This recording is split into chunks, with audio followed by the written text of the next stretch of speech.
I'm Chief Meteorologist Mike Everett with King 5 News, and here is your weather update. Now, I'm recording this on Friday night. You may not see this until Saturday, but regardless, I got some good news headed your way.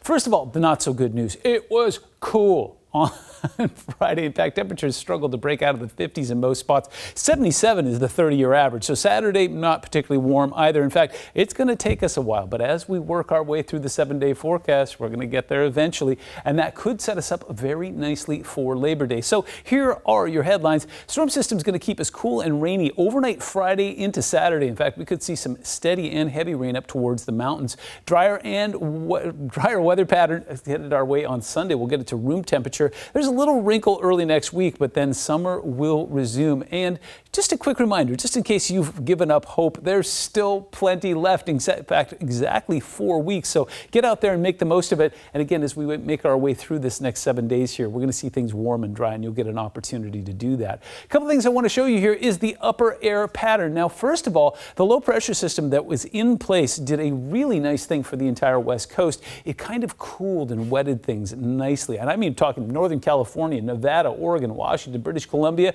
even parts of Idaho and Montana. We got a chance to kind of put the hot and the dry on pause for a little while. We've had a pretty nice summer across the region here, but our neighbors have not. Now, we get this ridge that builds in on Sunday. That's what puts us in the low 70s. The next fly in the ointment is this trough that's going to swing through, but you can see it's not particularly strong and it's not particularly large. So it whips through on Tuesday, brings a little more rain our way, and then this nice ridge builds into place. What we cannot see at this point is what the intentions of this system are. As it stands right now, it looks like the ridge will stay in place for a good portion of the Labor Day weekend, and we'll keep an eye on this, whether it intends to retract back up into California or whether it's going to swing through and ruin Labor Day for us. We don't know quite yet, but we will keep you updated. Now, again, I'm recording this on Friday evening right around 8 p.m., so we are continuing to track some showers, and we've seen some instability off towards the east. In fact, as we take a look at a few things, we've had some lightning. Not particularly excited about that. We're hoping that we don't have any new fire starts, and we're talking a lot about burn scars. There is actually a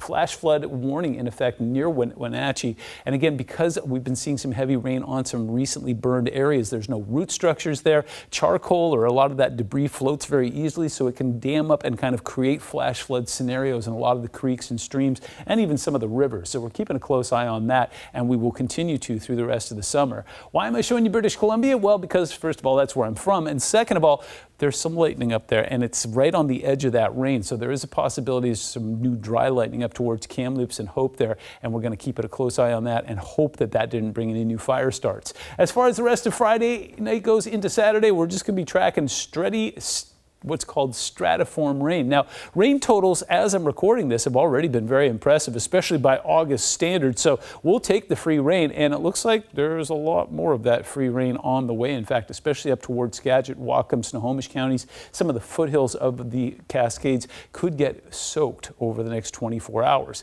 Saturday's going to be a chilly affair, but again, there is hope on the horizon here. So a couple things going on. The Mariners started a homestand on Friday. That will continue. We're hosting the Giants. 1:10 start there, and you know what? I think the roof might be able to open if we can get those showers to taper off by 1 p.m. and get into the game.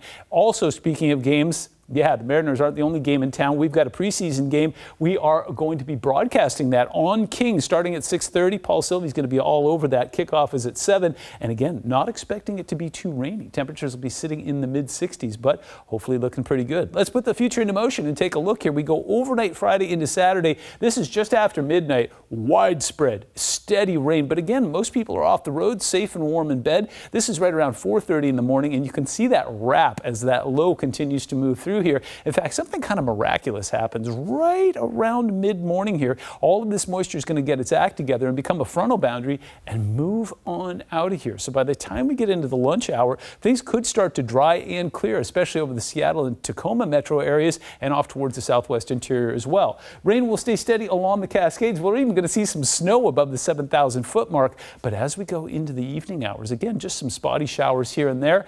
It looks like that will push off into the foothills, and then that sets us very very nicely for Sunday. In fact, for the most part, it's going to be a fairly user-friendly day out there. Again, could be the rumble of thunder as we start to get some convection and some warmth over top of the Cascades, but for the most part, zonal flow coming in is our friend, and we may even see a sunset on Sunday night. How about that? Next system starts to swing through late Monday into Tuesday. That's that one we were tracking a minute ago, although it doesn't look like it has a whole lot of thunderstorm potential. We've been looking at that recently, possibly seeing some of that off towards the northeastern portion of our viewing area, but other than that, it looks like things will stay fairly calm from that standpoint. Also, when we're tracking rain, we also keep a close eye on wind, but because that low is in such close proximity to us, we're not expecting it to get particularly gusty out there. If you do get one or two isolated showers, it can get gusty as you get some of those outflow winds, but other than that, piece of cake, we got this. 72 on Sunday becomes 74 on Monday, and again, we'll make our way through the rest of the 7-day forecast, warming slowly. 70 on Wednesday, could potentially become 78 on Friday, and we were just taking a look at that ridge. If it stays in place, that's going to warm us into the low 80s for the Labor Day weekend, and that's going to be fantastic. So stay warm, stay safe, keep it tuned to King 5, and have a great weekend.